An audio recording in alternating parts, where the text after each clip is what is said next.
At the age of 14, Elizabeth Smart was forcibly taken from her bed and kidnapped.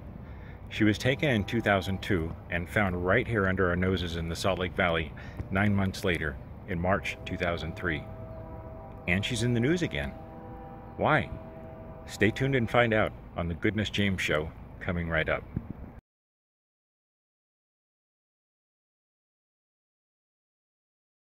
Hey guys, welcome back to the Goodness James Show. I really appreciate your coming back and taking a look at this video. Fight the New Drug has put out a new video with Elizabeth Smart, and she's been trending in the news again recently. And the reason is she has shed light on one more horrible secret from her dark days in captivity, and that was that her captor was addicted to pornography, made her watch or look at pornography, and then he would continue to assault her. And you know, she's so forthcoming with what happened to her. Obviously, we don't know it all, and she has said herself that when a former captive or hostage is ready to tell their story, they will do that in their own time. So I'm not going to judge, or I'm not going to pry, and I don't want to know more details unless she's ready to release them. So do you think she has a point that the pornography made her situation worse because it just led to her captor raping her more, and it sounds like more viciously? Do you think she has a point? Well, let's talk about what porn has done for me. I first looked at pornography before I was at the age of 12 years old. That's a really, really young age. I think I was 10. It may have been earlier than that. I'm not really sure. But this is what pornography has done for me. Pornography has made me into an addict, into somebody who can't get enough, or now I'm in recovery. So I should say that while I was practicing that particular addiction, it's an insatiable desire, and Elizabeth mentions that in the video about her captor. I'm not going to talk about his name because he doesn't deserve that. Something else it's done, it's cost me multiple jobs. I remember the first job that I lost to pornography. It was a wonderful job. I'd been there for a couple of years. I'd moved up in the company. I'd gotten raises. I'd gotten accolades. I was on really, really good terms with the HR director and the manager of the company. And in training, they had told us, if you look at pornography on work computers, you will be caught. There was no equivocation there at all.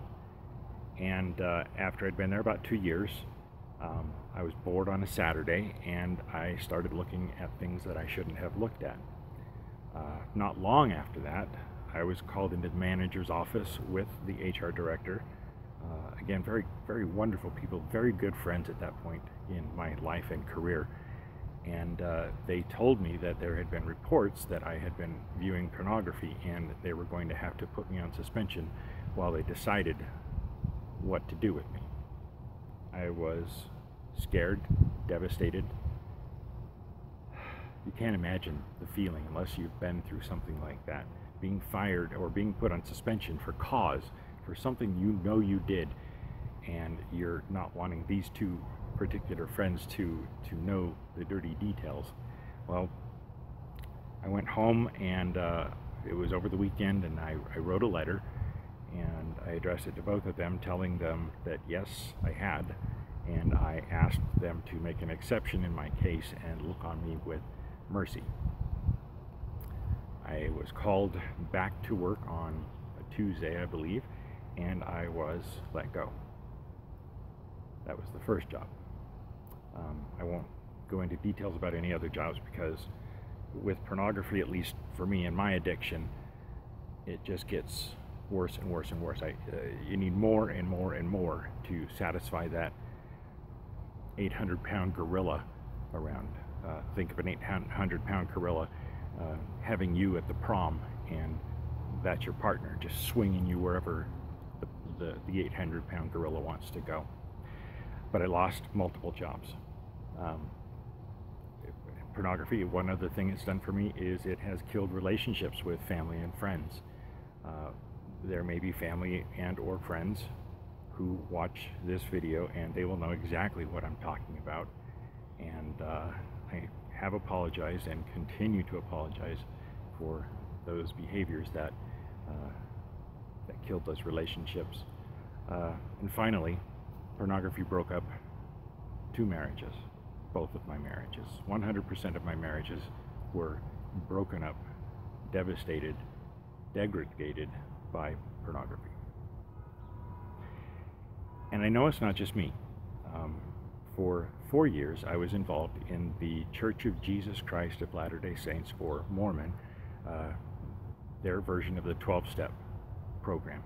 It's based on the 12 steps in Alcoholics Anonymous, and they had permission to mold the 12 steps and the texts to the LDS Church's belief system. And I was involved in that as a participant for the first 2 years, and then the second 2 years I was a facilitator, which meant that I shared my story, and then I helped everybody else in the group share the story and just kind of kept it on track. And I can tell you that there are specific groups in the LDS 12-step program for male addicts of pornography, and there are specific groups for female addicts, and they never mix those 2 groups up together in 12-step programs. And I've heard in those groups, or in the men's group and in the general 12-step groups, I've heard the same story mirrored mine, or at least similar to mine. It's a problem. It really is. It kills relationships, it kills marriages, it ends jobs, and it really can turn people into addicts. So I think Elizabeth Smart has a great point, and I'm really grateful to her for speaking out. I don't think I'll ever meet Elizabeth Smart, but if I did, I would commend her on her bravery and thank her for having the courage to speak out on such a personal, intimate topic for her.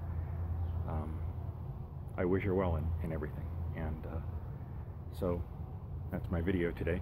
Please, if you have comments, please either type them out and post them below in the comment section, or if you would please make a video comment and let me know your response to this video or anything else.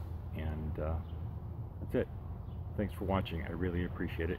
Please remember to like this video and subscribe and share this video. Thanks. Adios.